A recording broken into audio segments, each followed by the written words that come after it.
My passion to put on the exhibition for Alienation came from both a personal and a social viewpoint.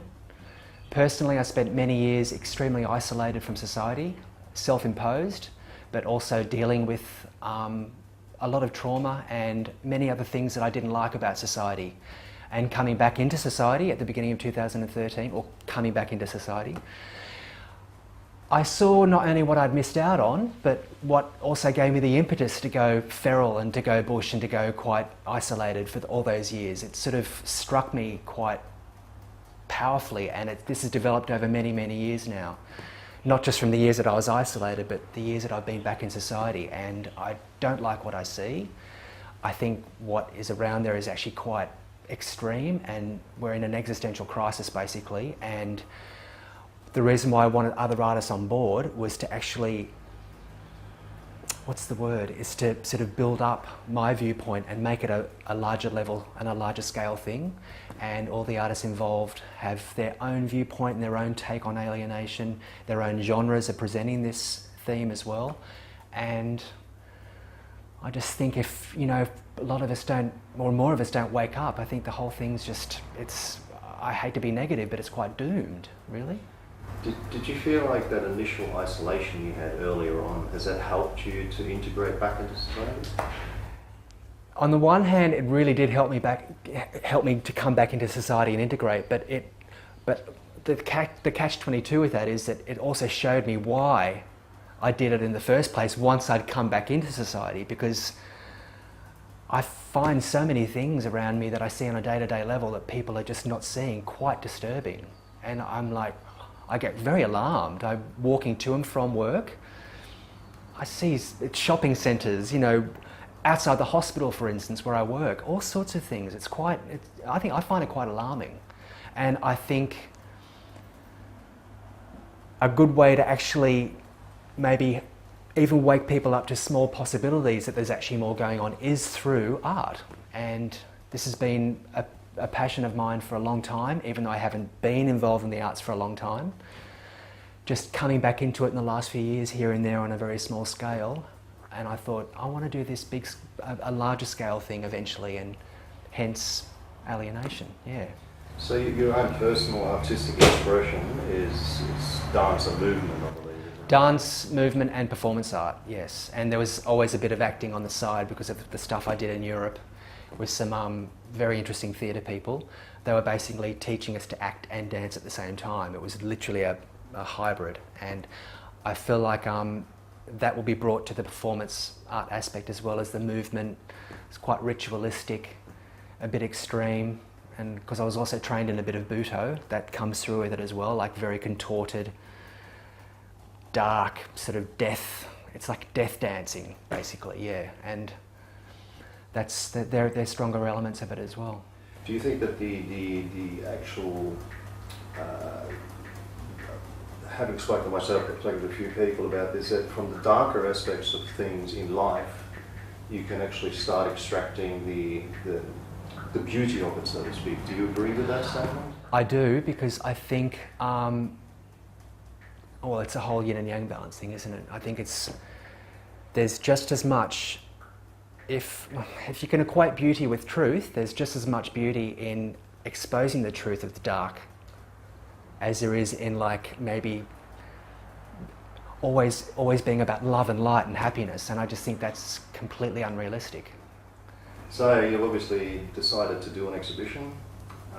You've invited various artists into the exhibition. Tell us a bit about the other artists that are involved. Okay. After initially putting up the call for artist submissions on Facebook, I got quite a few requests. I've only had to sort of knock back one, but everyone's come with their own works and their own take on what Alienation's about. And being the curator, I'm not like a curator per se, but being the curator of the show, I've actually sort of taken the works that I think are actually symbolic of what the overall take of this I want to be. So the works on the wall and my performance are hopefully going to be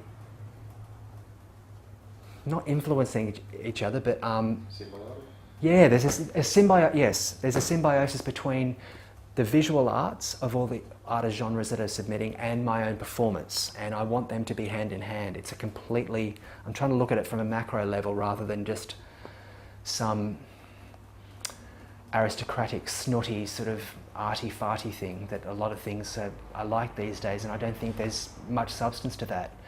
Not saying it's not art, I just don't think and I don't think it's as relevant today as what it was maybe in the 90s or the 80s when that was, you know, it's like going backwards but bringing something forward again as well.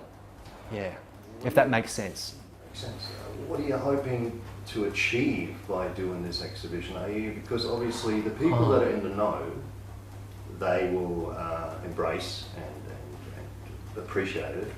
But how are you going to get the people in that are possibly not going to know about that? They don't even know about that alienation. They feel it deeply, but how can you bring that out of people that are taking the first steps to waking up? Well, that's a difficult question to answer, because then you're looking at people's perception of how they're living, really. I mean, I don't know. I mean, I'm hoping that they're actually going to feel something either from the artworks and or from the performance that actually just sparks something in them. Go, hang on, oh shit, what's happening? If that can actually come across from any of the artist's works or all of our works on even a subatomic level, the most minuscule little spark, I consider that the exhibition will be a success. Not critically, not if how many works are sold or how many likes on Facebook, that doesn't matter. It's what the success for me is actually if it actually sparks things in people, even if it's minimal. My work, when I used to be a performance artist in Sydney, I was pretty much on the fringe of everything. I was on the fringe of the gay scene, on the fringe of the queer scene, on the fringe of the art scene even. I loved it. I was completely always on the fringe. Now what the work did was people actually there were very extreme reactions, and there was a point to the extreme reactions. I never did shows for shock value, purely for shock value. The shock value came from what the content was. And that really had an impact on people. Some people walked away crying. Some people walked away, actually didn't want to be friends with me anymore. And I thought, whatever your reaction is, fine. I've got no problem with it. If I can bring that to this, and the other artists can bring that as well, I think that's actually really cool, because we are in times where I think it's so extreme. We've got this extreme outrage and extreme complacency. If there's a middle ground somewhere with this, but it can still spark something in people, that's also a success for me as well, if the exhibition can get that across. When is this exhibition on? It's either opening on the Friday night of the January the 7th or the Saturday, and it's going for 3 weeks. And where's it? At Crate 59 on Sheridan Street in Cairns. Yeah.